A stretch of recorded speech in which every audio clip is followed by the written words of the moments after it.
Welcome to the Vision for Life podcast, an ongoing conversation between the pastors of Fellowship Denver and the church at large. Each week, we respond to and discuss a subject that you've requested. Questions about life, faith, the Bible, and how to follow Jesus as we go about our daily lives. I'm Autumn, host of the Vision for Life podcast. The basis for everything we discuss on this podcast is God's revelation of himself to us. God's revelation surrounds us. His revelation of himself brings wisdom and clarity to those who lack the ability to see. It provides us with a unique spiritual light, which allows us to see things that we couldn't previously, unaided by God's word and by God's Spirit. And I'm joined today by Dave Moreland. Hey, Dave. Hey, Autumn. And by Pastor Larry Phillips Thomas. Hello. Larry, Dave, thank you guys for joining me today. We're continuing our discussion that is a part of the ongoing Vision for Life class that's called, okay, I'm going to get it today, Persevering Through the Pandemic, Holiday Edition. Nailed it. Whew, that has been a struggle over the last few podcast episodes. So I'm really glad that I could finish out on a high note, get that title right.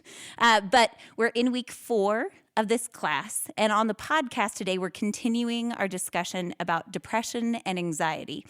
And Pastor Larry taught in week 3 of the class and shared some content with us about depression and anxiety. And so we're taking some time today to discuss and develop that content. So Larry, first of all, is your understanding of depression and anxiety based on your own experience with either or both? Or is this really based more on academic study? Or because you are also a pastor, is it based on your care and counsel for others who you're ministering to? It's a great question. It's both. Because I'm dealing with my own life issues and my own struggles, coupled with ministering to people who are in my congregation or people who God sends. So I'm dealing with both. And I think this study has been imperative because I've had to do some self-evaluation and at the same time aid other people in helping to manage their sadness, depression, and anxiety. Mm-hmm. So it's both.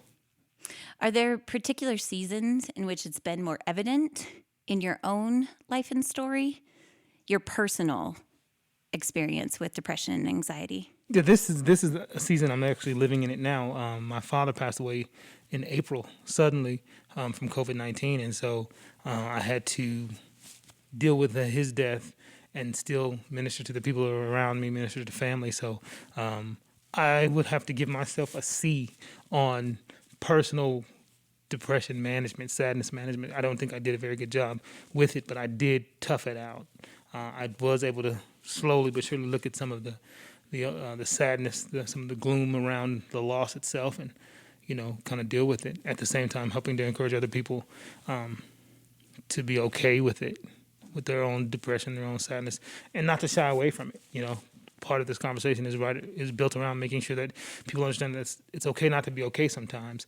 And then I had to tell myself it's okay not to be okay, that I don't have to be Superman, that I can grieve and grieve appropriately. Sometimes, particularly for people, I think in a position like a pastor who are caring for others, that allowing yourself to admit that to yourself is often harder than counseling others to do that. Very true. Very true. I didn't deny it. I just kind of dealt with it in the background of my mind, because sometimes people don't know what to say, so they just keep throwing stuff at you when you say you're sad or you're kind of managing through it. People say stuff that makes no sense versus just sitting quietly and empathizing and kind of letting you cathartic. I found as a pastor, no one had the capacity to do that for me. So I just kind of left it alone. And then in some quiet time with some therapists who are friends who cared enough to just let me pour out, I was able to do it. And then in turn, be able to operate in reciprocity so I can still be a good listener and a good support system for other people. Mm-hmm. Pastors, because we talk for a living, don't know how to listen well sometimes. And so I've learned to be quiet and just let people talk. Mm. So it's been an exciting process. It's also been a healing process. And probably particularly challenging to do both simultaneously, to walk through your own loss and grief and listen well to others. Well, because people wanted me to cry, and that's just not how I work. I didn't have any tears for you. I had some emotional intelligence for you. I had the capacity to know what was wrong, to understand how heartbroken I was going to be and all that, but I just didn't have that component of crying. But I've learned a lot about myself, and then I've learned how to be better with other people when they're hurting too. To not immediately jump to the solution, but just kind of let you process in that moment where you are. Let the moment kind of settle in, and then kind of walk you through. I think that's so helpful to not attempt to solve it or to jump to a solution. That is often, as a listener, where the hard work is emotionally. I agree. Though. Yeah. Because I wanted you to be okay. And the sooner I can get you to okay, that's what I do. But letting you kind of sit in the moment, let it saturate a little bit, I think is a good thing. Dave and Larry, you both have done some work to identify the difference between sadness and depression, and then also to explain some of the indicators of depression and anxiety. So I'm wondering if you can share some of that with us. First, how we might be able to differentiate. What are some ways that we can sort of think through what is sadness that is specific to a situation and what is a sort of ongoing depression that warrants other help or input? I'm going to use one of Dr. Moreland's definitions for anxiety. Anxiety is this feeling of helplessness, that nothing can go right, nothing will ever go right, and nothing you do will fix it. And that's what anxiety looks like. Depression, on the other hand, shows up. It doesn't have a trigger. Whereas seasonal, situational sadness does have a trigger. You can kind of see it coming on. But depression kind of seeps in, and then there's this so-called dark cloud where it's just a weight to do anything. You're not motivated to eat, to sleep, to be intimate, to do anything. You don't want to leave the house. And so those are the kind of the segmented versions of what sadness is. Sadness is situational, means it comes on, but you can still go to the movies and still laugh and enjoy company. Where depression is, you want to isolate. And anxiety is, this ongoing state of hopelessness. So, and depending on sort of your position, station in life, when these things come on, there's a huge temptation.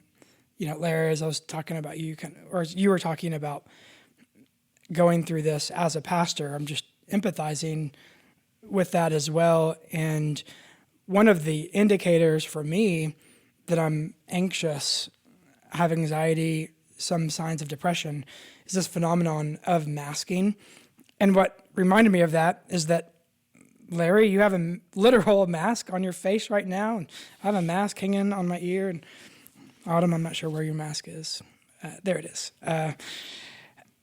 But, as we all are wearing physical masks,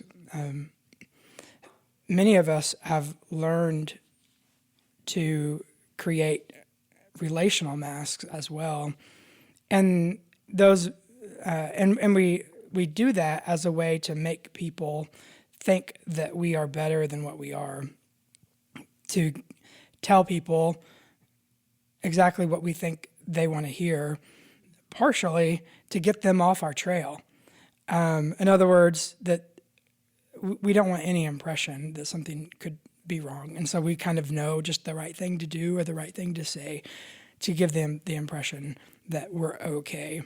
And I will say that healthcare providers, pastors, Christians in general are pretty good at masking.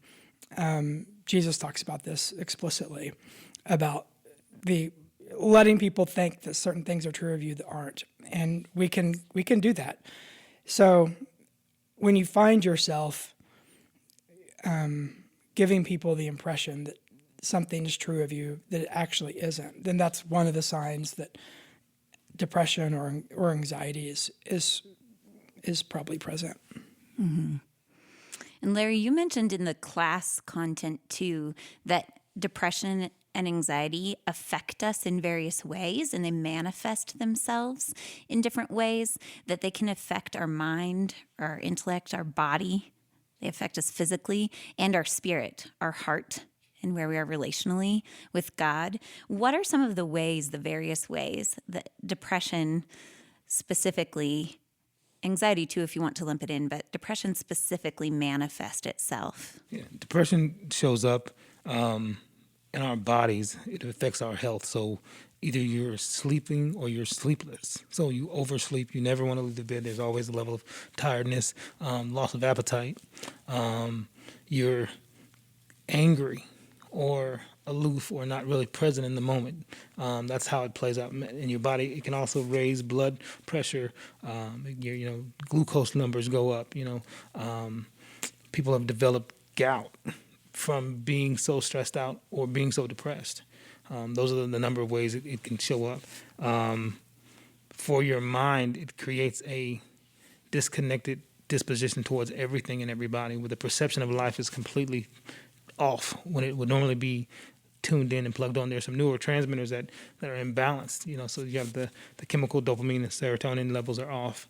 And so then those dopamine affects what's going on in your stomach, and serotonin is released in your mind, and then melatonin is how you sleep. So then you're all jumbled up. So you're not eating, you're not sleeping, and now you have no excitement about life. And then finally, you begin to have a thwarted view towards who God is and how you relate to Him spiritually, and does He care? And if He did, why am I dealing with what I'm dealing with?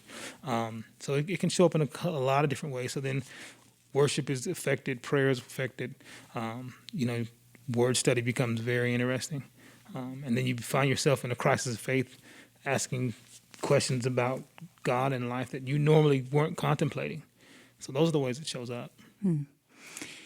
And then when you pay attention to the ways that depression is manifesting itself in your body, hopefully those can be indicators that you do need to seek help, that something is off. And you mentioned specifically the physical component of this and the neurotransmitters and the various hormone levels that are affected when we are in a state of depression, the way our body actually is responding. Right. It is seeking help. One of the things that we'll talk about, therapy and medication, is actually to address that part of the physical aspect, right? Yes. Of how our bodies are trying to deal with our state of depression or Yes. anxiety. Yes. Anytime you recognize a mood disorder, trying to figure out the chemical balance of what's going on in your makeup, how God has designed us, is probably the first thing you want to do. So what's off? Mm-hmm. And if we can figure out what's off, then we can introduce medication, conversations, the change in diet. All those things can be answers to remedy what's going on. And physical exercise. Definitely. Medication, change in diet, physical exercise. Those are all ways that we can begin to address what's happening physically. Exactly. There's a therapeutic study where they use the sun and light to address depression and sadness. And they discovered that seasonal depression is brought on because the sun goes down sooner. So now you're in the house, it's dark, now you don't want to do anything. So then they introduce light at peak times, and the way your body responds to it is that to be awake, to be aware, and to be focused. And it's an interesting study. So they say as much sunlight as possible, and then as much artificial light, if necessary, so that you can stay engaged. So that's one way. If you are seeing these manifestations in your body, these are some ways that you can address it physically. How about how our minds are affected? How can we address what's going on there? What's a way to seek help? I think a couple ways. One is, probably just recognizing that when you are experiencing depression, acknowledging your mind is impacted, like what you think is impacted. And that can be it can be actually hard to discern yourself, because when you're depressed, highly anxious, sometimes you may have the impression that your thinking, your intellect is actually okay. It's my emotions that are off, but I can kind of think right thoughts, when in fact those emotions are driving your thoughts and limiting your thoughts in a certain way. So, so in terms of your mind, one of the key things you've got to do is to reach out and get someone else's perspective involved in your life. So you have to have another perspective, because it's highly likely that your thinking is off. And so you've got to have another set of eyes looking at your life. And then with the help of others, you can kind of triangulate, as it were, what reality is for you. How about this last component of our heart or spirit? Larry, in your own experience, as you're dealing with loss and grief and depression, did you find yourself struggling in the way you described, struggling relationally to remain connected to God, struggling to worship? Or is that something more that you've observed? For me, it wasn't hard. I knew that what really mattered hadn't changed and God was on the throne. For other people, I've seen a complete disconnect where they just throw up their hands like, well, God, if you love me, why would you take them? Or that kind of thing. And so I've observed that more than I experienced it, but I understand it. I think what happens is, from the soulless realm, your mind, your will, your imaginations, your emotions, and your intellect are all impacted by whatever you're going through. And so like Dr. Moore said, you want to have a second set of eyes to kind of look at that. So when I'm talking to people and even listening to myself talk, I'm trying to hear all those areas. What's going on? Is there a change? Is there a level of shifting in how I would normally engage in those places? So, I've seen it, I've observed it, and I've experienced some of it. Mm-hmm. That speaks to both listening well and to remaining connected to people. It's much harder to observe if you allow yourself to become disconnected. Much harder to observe what's going on with someone and where they may need help or support. Right. So, for either of you, Dave, Dr. Moreland, as Pastor Larry is calling No one you. knows me as Dr. Moreland at Fellowship Denver. Thank you, Larry, for addressing me like that. That just makes me feel good. So, My pleasure, sir. Dr. Moreland, Pastor Larry, for either of you, what have you personally experienced or seen as people are experiencing depression and anxiety are the barriers to them being able to seek help? It's twofold. Culturally, African Americans do not go to therapy for eons. It's just not been a part of the process. You've been told to tough it out and just make it. So that's one barrier. Which is actually what you started to describe that you were doing. Mm-hmm. And then you said you found someone to speak to, speak with. I purposely found some therapists who I knew and trusted, people who I refer my members to, because I'm not a licensed therapist, so I do some initial stuff, but when I know that it needs to go deeper, I send them to people who are trained and licensed to do it. Mm-hmm. So those are the same people I was engaging, and they helped. So yeah, but I think it's important that you find somebody who you can talk to, who you can be comfortable with.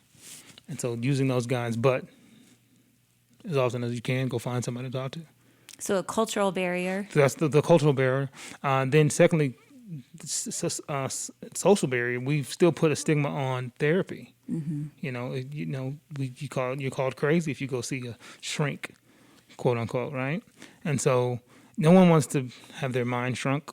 No one wants to divulge information. No one wants to play that game. But some people actually need it. And, society has a real interesting way of dealing with people who have mood disorders, whatever they are. And so a lot of times you don't go, you shy away. And so those are some of the barriers. And then some personal insecurities about, am I off? Or is there a family history? I'm going to be like so-and-so. Those level of fears, there's some fears connected to it. I think there's, for some of us, also pride that gets in the way. Once you find yourself looking up counselors, you're kind of having to admit to yourself that you don't have it all figured out. And especially if you're someone that you kind of have noticed other people go to in times of need, then it can be disorienting to come to terms with, like, I'm fresh out of answers for myself right now. And so I think, and that's a hit to your self-understanding, potentially.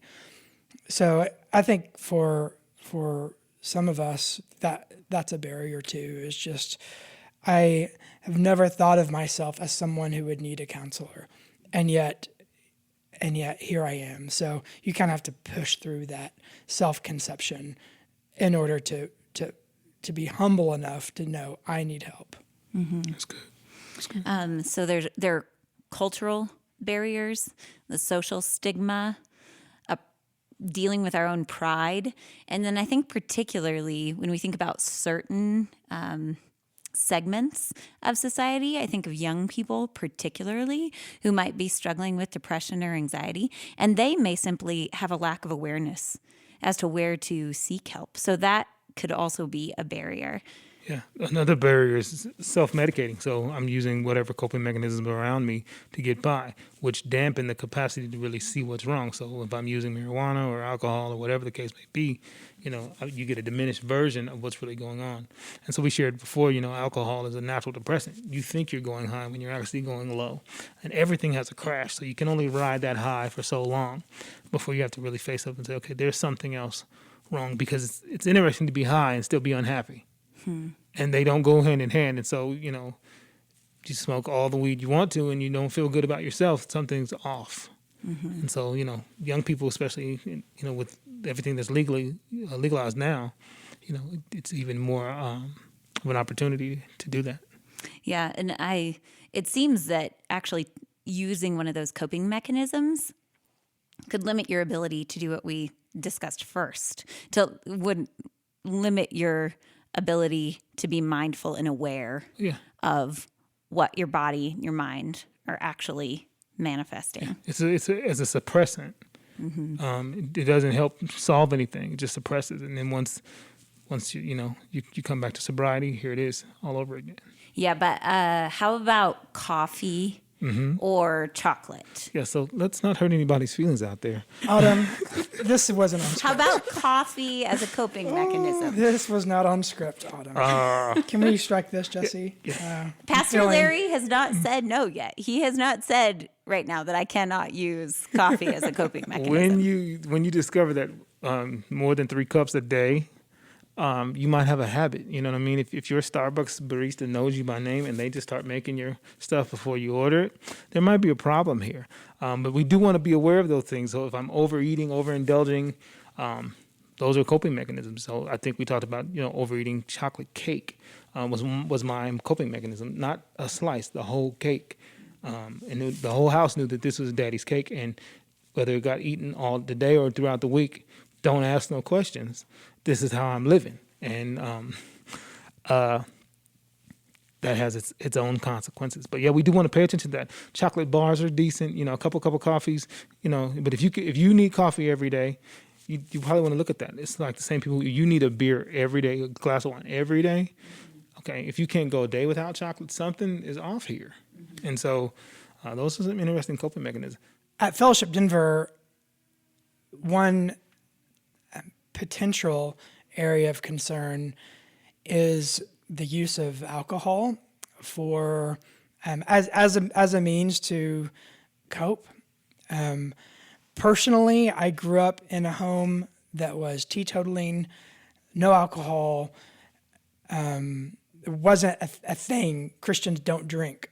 But then I went to college, and then it turned out there was this whole other Christian tradition of reformed people who just loved alcohol, and they had scotch and smoked cigars, and I thought, these people are amazing. I'm interested in this, and then went over to England, and anyway, so I think within our church, in a season like what we are going through right now, an extended season of stress and anxiety, the joy and freedom that comes from occasional drinks, glasses of wine, whiskey, a Particularly cigar. something to be shared socially. Yes, something to be shared socially, not by yourself in the basement. I think in this season, those that thing that is good can be a real danger, and I fear that for many of us within the community, people who love Jesus or dedicated disciples, because social drinking is a thing that we do and it is socially accepted within our tradition, within our church, then we have access to something that we can become really addicted to, and it can become a problem. We mentioned Proverbs, and Proverbs warns about drinking too much, and that alcohol can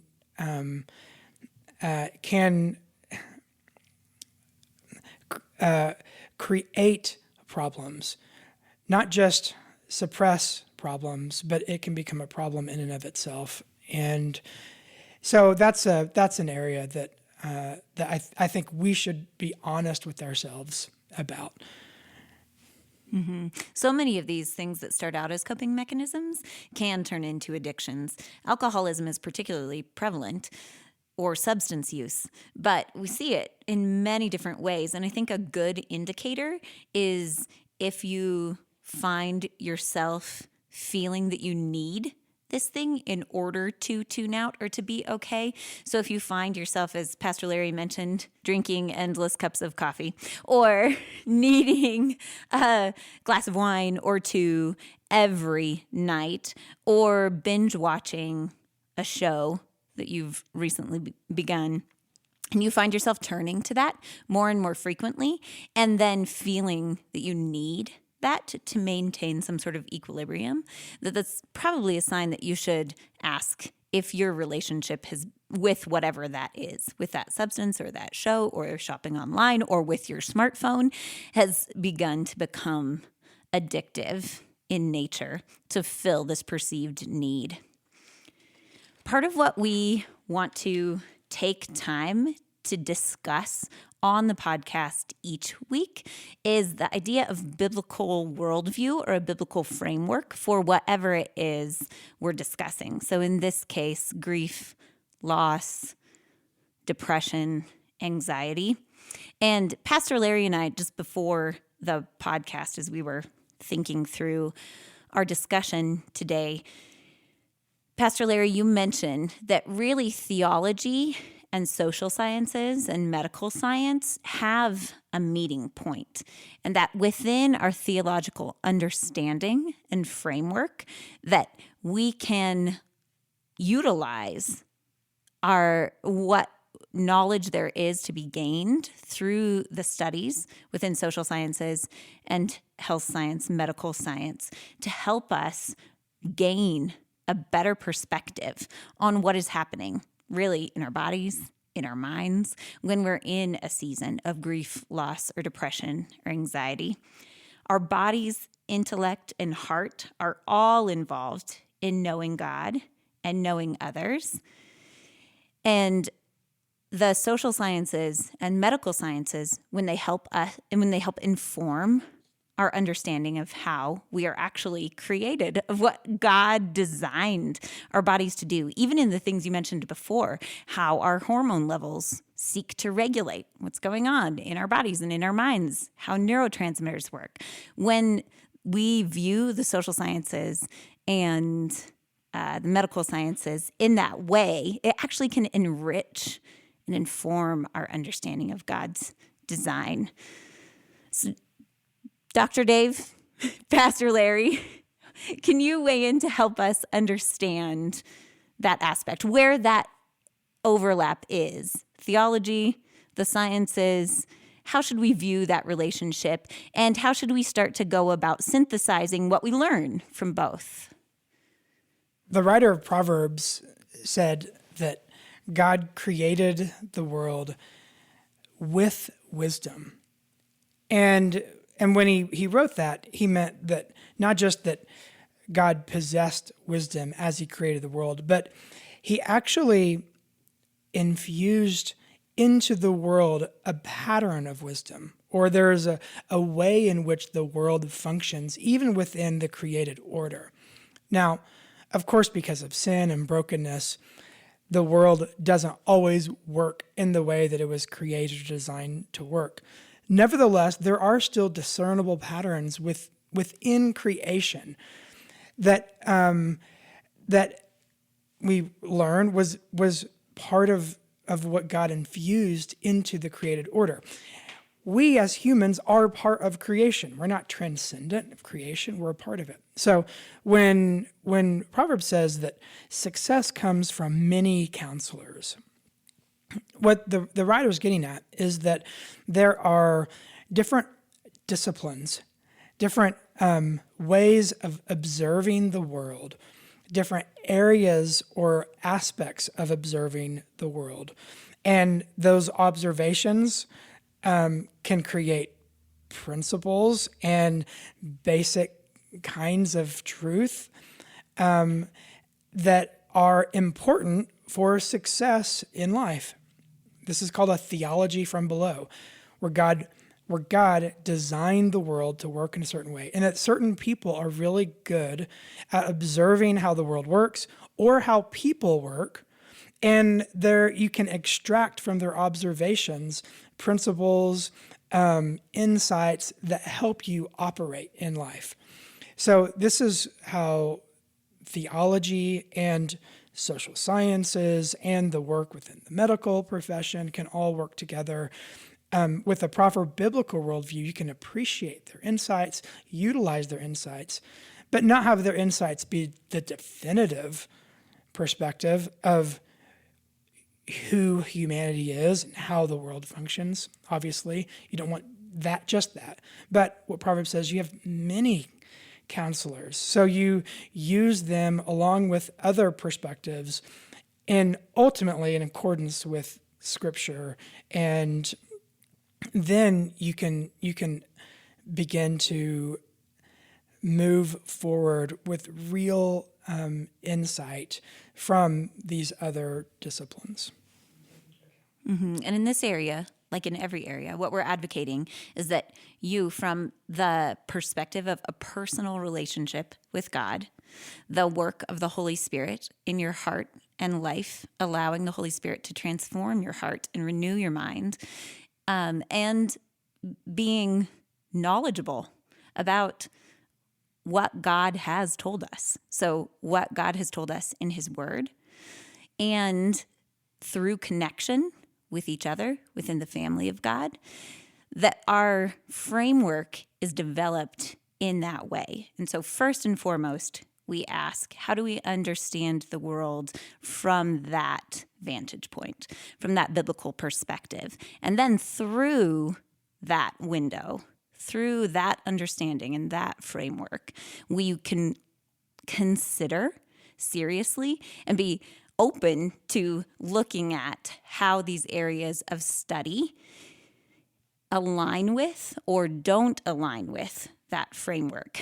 And we can welcome in the wisdom and the knowledge that does align within that framework with the way that God has helped us to understand his world. And then we can let go of what does not align. So when we're talking about viewing anything, whether these areas of study or any other aspect of life, that's really the way in which we're approaching it.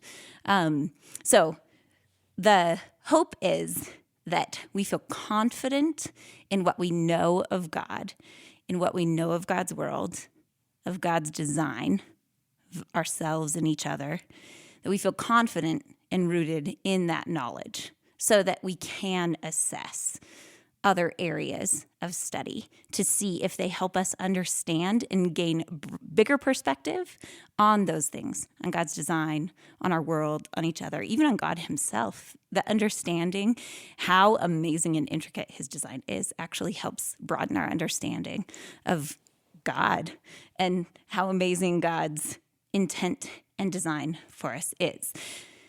Pastor Larry, what in this conversation, in this part of our conversation, aligning the social sciences and medical science with our theology, broadening our perspectives, enriching our understanding, what might it look like in these categories that you warned us of, over-spiritualizing or under-spiritualizing?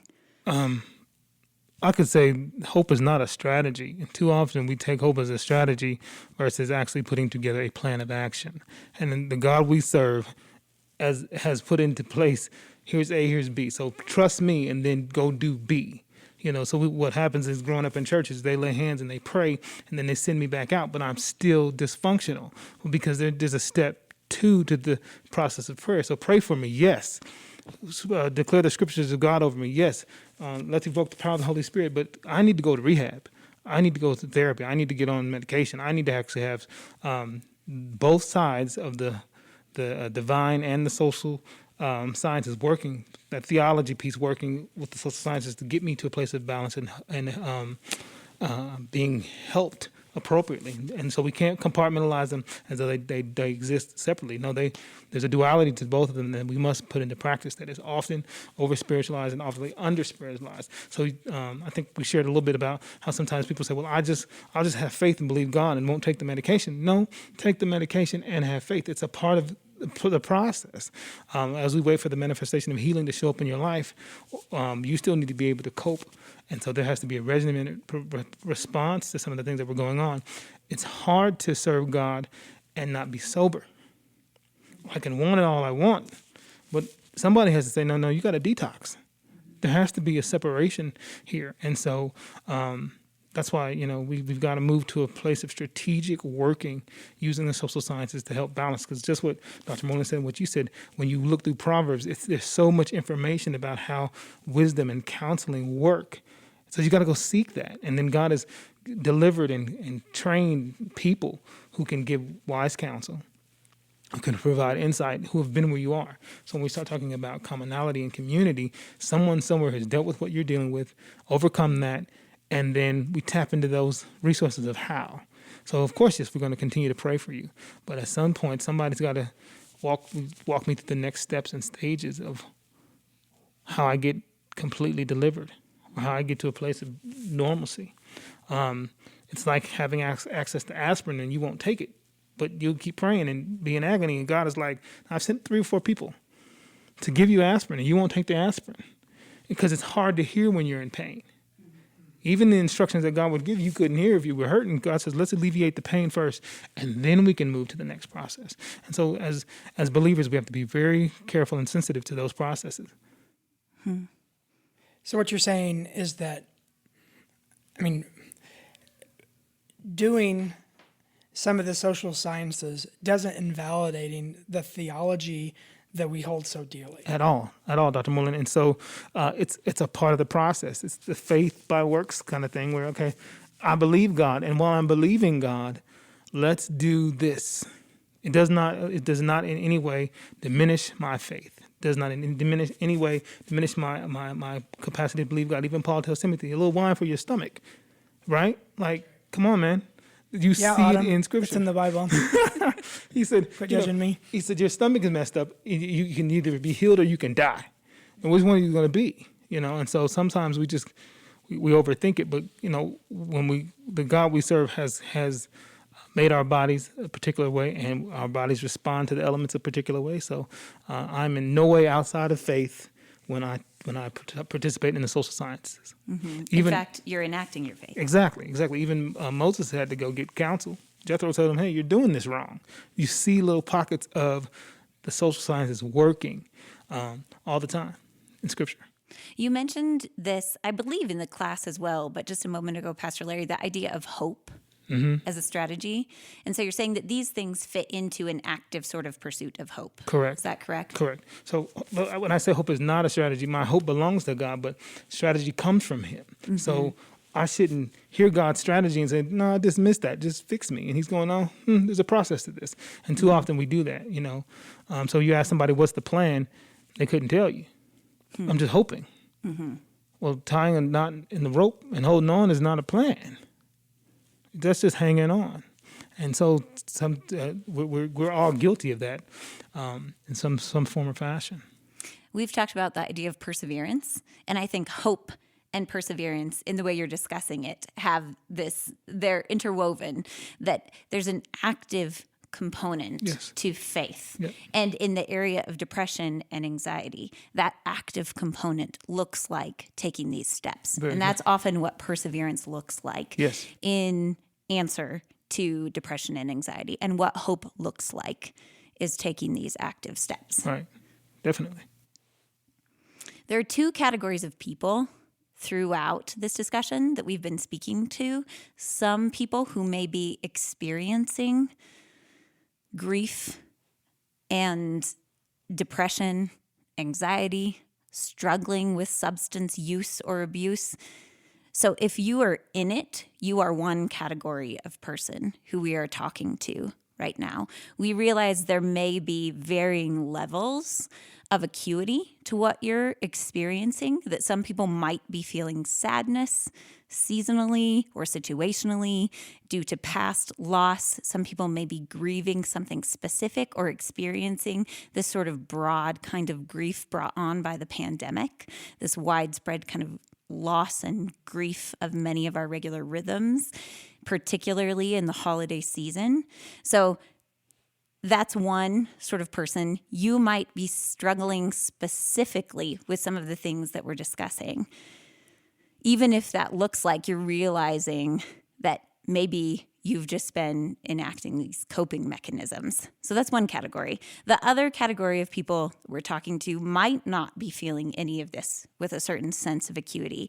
But because we are created for connection and because you're a part of the family of God, we are connected to many people around us. That could be specifically within your family unit. It could be within your fellowship group. If you come to Fellowship Denver, if you're part of Pastor Larry's church, it's within your church family there. You can, you have a level of connection, hopefully, with your neighbors, with our city. So in all of these ways, you're connected to people around you. So perhaps you are not personally experiencing a particular acute sense of grief, not wrestling with depression or anxiety. But if you are connected to people around you, then undoubtedly someone in your life is. And so there are a few takeaways from this discussion that we're going to focus on, whichever category you're in, and just encourage you in it. Encourage you in pursuing hope, in persevering, and taking active steps. And you can do that whether you're in either of those categories, whether you're wrestling with it personally or aren't, but are connected to people around you. So, Pastor Larry, what would be your encouragement to people who are not necessarily personally experiencing grief, loss, or depression or anxiety, or perhaps are, but haven't identified it yet, but are connected to people around them? I would encourage you to have courageous conversations with the people around you, to do real live check-ins with people, to see where they are, to see what their cognitive responses are, to see, if they don't have a safe place to share, be that safe place that they can pinpoint some issues, and then encourage them to seek deeper therapy. It may not be you, but someone their life is on the line, and we have to be willing enough to invest our time and get involved with somebody's messiness, as it were. Mm-hmm.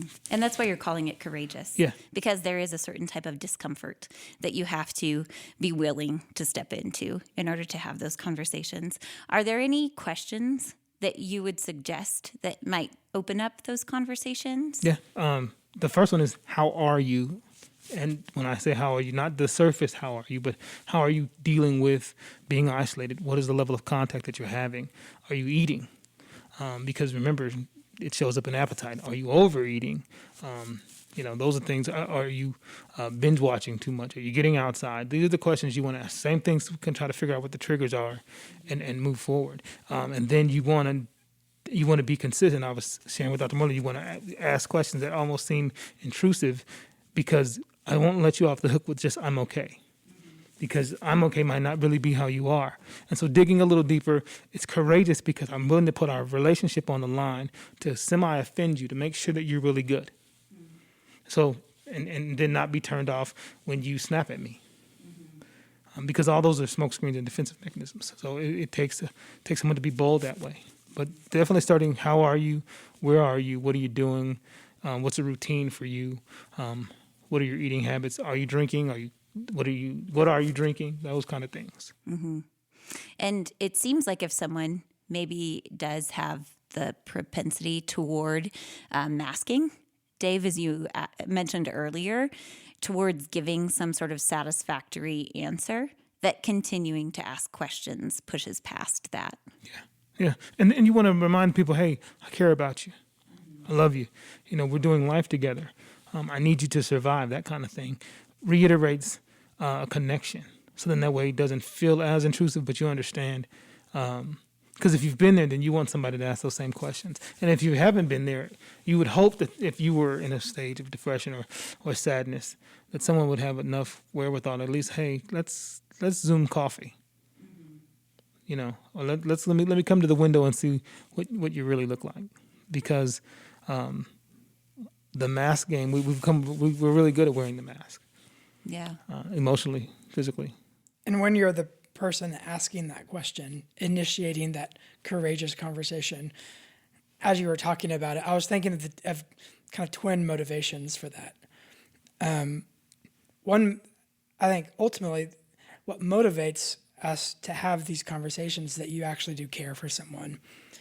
And that's what allows you to ask the question, get the masking response, and then ask a follow-up question to get beyond the mask. Because a lot of people right now are in care fatigue, sometimes you can't rest on feelings of caring for others to ask those questions, and yet part of this is faithfulness. And so you reach out, you check on people, you ask the follow-up question, even if in the moment you would rather not, you don't feel like it, you don't have the energy for it, and yet you ask the follow-up question because that's perseverance, is actually doing the faithful right thing, even in the midst of obstacles. And sometimes many times we don't check on people because we're waiting to have the sensation of caring for other people before we do it. And so this message may actually be, hey, you may not feel like checking on your neighbor or checking on your relative. Nevertheless, part of perseverance, of faithfulness, is checking on them anyway. And then trusting that God will actually do work in your heart as you're checking on him. And that's sort of been definitely my experience. He actually increases your capacity to love others when you're in the process of serving them, of loving them. It may not be the initiating emotion or desire from the outset. It's good. I think particularly to listen carefully to this and to try to put this in practice, if you are a parent of a middle schooler, high schooler, or college student, or if you are in a position of connection and influence in a teen's life, I think often when we attempt to engage teenagers or young people around in this way, to ask them questions, that often they may respond with very minimal or sort of pat answer. And in that case, it often is not masking. Maybe sometimes it is, but often it's simply because they don't know how to process their emotions into something communicable. And so continuing to ask the question in love and to pursue them gives them that opportunity to actually begin to answer in a way that gives you some insight into what is going on at a deeper level. And I think this is particularly important right now with the effects of the pandemic. Even if your student or a teen who you know seems to be doing fine and managing okay, the statistics say that they are being adversely affected right now with all of the upheaval of the past year. They may be maintaining, but emotionally, if given the chance to actually sit and process with someone who cares about them, you may find out that there are more things going on in their mind and heart than you would know otherwise. So that would be my particular encouragement to you if you are present in the life of a young person. All right, so that's this category if you're connected to someone. The other category is, what if you are in it? What if you either already know that you struggle with depression and anxiety and are definitely feeling that that is heightened by whether it's the season, by recent loss, by the pandemic, whatever it may be, by the shorter days, as Pastor Larry mentioned. So you could already know that this is you. You might already be aware. You may also be asking, am I manifesting some of these signs of depression or anxiety? And has this been going on for a sustained period of time? So if you are in that second category where you personally are struggling with some of this, Pastor Larry, what would be your encouragement to someone in experiencing that right now? To ask for help. To ask for help. So if that's using the online processes of evaluation for reaching out to therapists, suicide prevention lines, things of that nature. There are 1-800-DEPRESSION lines you can call and access all of those. So there's some anonymity. So because, once again, you don't want to let shame or pride get in the way, let's use those processes so that you can get the help you need. If your job is willing to pay for therapy, then you want to take advantage of that so that cost is not a factor. But there are plenty of free options out there where you can get the help you need. And so once you've identified that there's something off, you want to immediately find someone who's a professional who can help you deal with those issues. Remember that there's no shame in asking for help. And so as much as we can, we want to make sure that that is the blaring point here, that it's okay not to be okay, but it's not okay not to ask for help. And so there's no shame in seeking out therapy, especially in this age of technology. You can plug in and still be unknown. So that's what I would say. I would say if you don't have somebody, you can find somebody, and certainly someone who's being paid to listen to you is going to give you really good advice. And if they don't have any good advice, there'll be a safe place where you can dump all of what's going on. You can project and know that it'll never go anywhere. And so as that season passes and you're healed, there's no stigma behind it. Sometimes friends and family can be traumatized by your momentary lapse in judgment. So you don't want to ask those folks for help. But even then, you want to find someone who can walk the process out with you so you can get what you need. In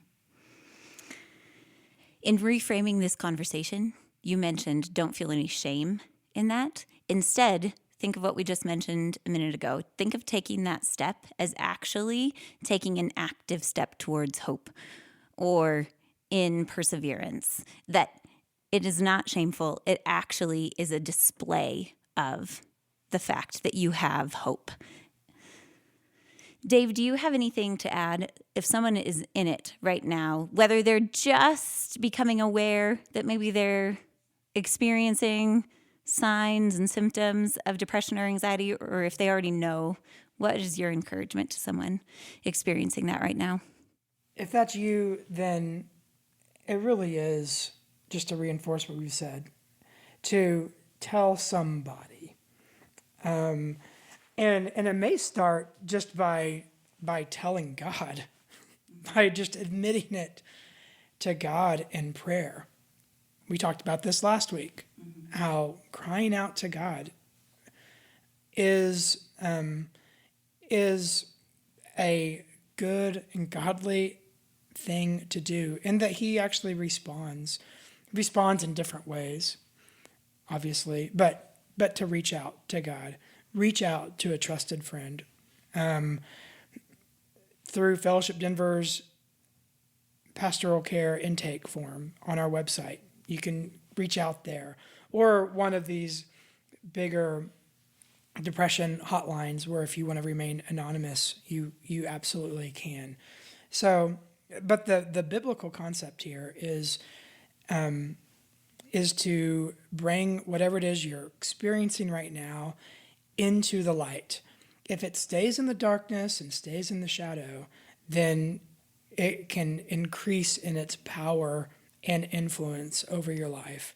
And the only way you can begin to counteract its power is actually to begin to shine a light on it. And when you shine a light on it, then it allows someone else who you love and who you can trust. If you let someone else in on it, then they can see it too. And then now you don't have to bear it alone. They can bear it along with you. So you walk in the light as God is in the light, and we have fellowship with one another. So it helps to break the power of isolation when you're able to shine a light on what you're experiencing. So if that's you at home, if you're experiencing these signs, admitting it to yourself, admitting it to God, and then bringing in a trusted friend, a pastor, reaching out to someone so that you don't bear that alone. Mm-hmm. Last question for today. Pastor Larry, are there any passages in developing this material, are there any passages that you would point people to? We used a couple. The first one was Isaiah 61:3. It says, "To appoint unto them that mourn in Zion, to give unto them beauty for ashes, the oil of joy for mourning, the garment of praise for the spirit of heaviness, that they might be called trees of righteousness, the planting of the Lord, that he might be glorified." And so when we understand that depression, sadness, anxiety create a spirit of heaviness, in exchange for what we respond with praise and worship, trying to find our way through it inside of that exchange with God. Then Philippians 4:6-7 says, "Do not be anxious about anything, but in every situation by prayer and petition with thanksgiving, present your requests to God, and the peace of God, which transcends all understanding, will guard your heart and your mind," which coincides with what Dr. Moreland says. Maybe the first person I'll admit that there's some problems to is God. That dialogue with him can be uplifting, for some reason we think that God can't handle our anger or our anxiety and our issues and our strong talk. He's built for all of that, and I think that exchange with him is certainly necessary. And then inside of that, we can also find some things to be thankful for. There's some exchange there. Scripture is very supportive about mental hygiene and how we manage our thought life. And so we can find some scriptural inspiration there. Thank you both for joining me today to discuss really this shared experience. That's why this class has been called Persevering Through the Pandemic, because in some way we all are being affected by grief and loss, and depression and anxiety during these long, strange months that we've been enduring. Thanks for joining us on the Vision for Life podcast. This podcast is based on your questions and suggestions. To submit a question, you can send it in via email to podcast@fellowshipdenver.org or via text by texting podcast to 94000. Thanks to Adam Englund for our theme music and to our producer, Jesse Cowan.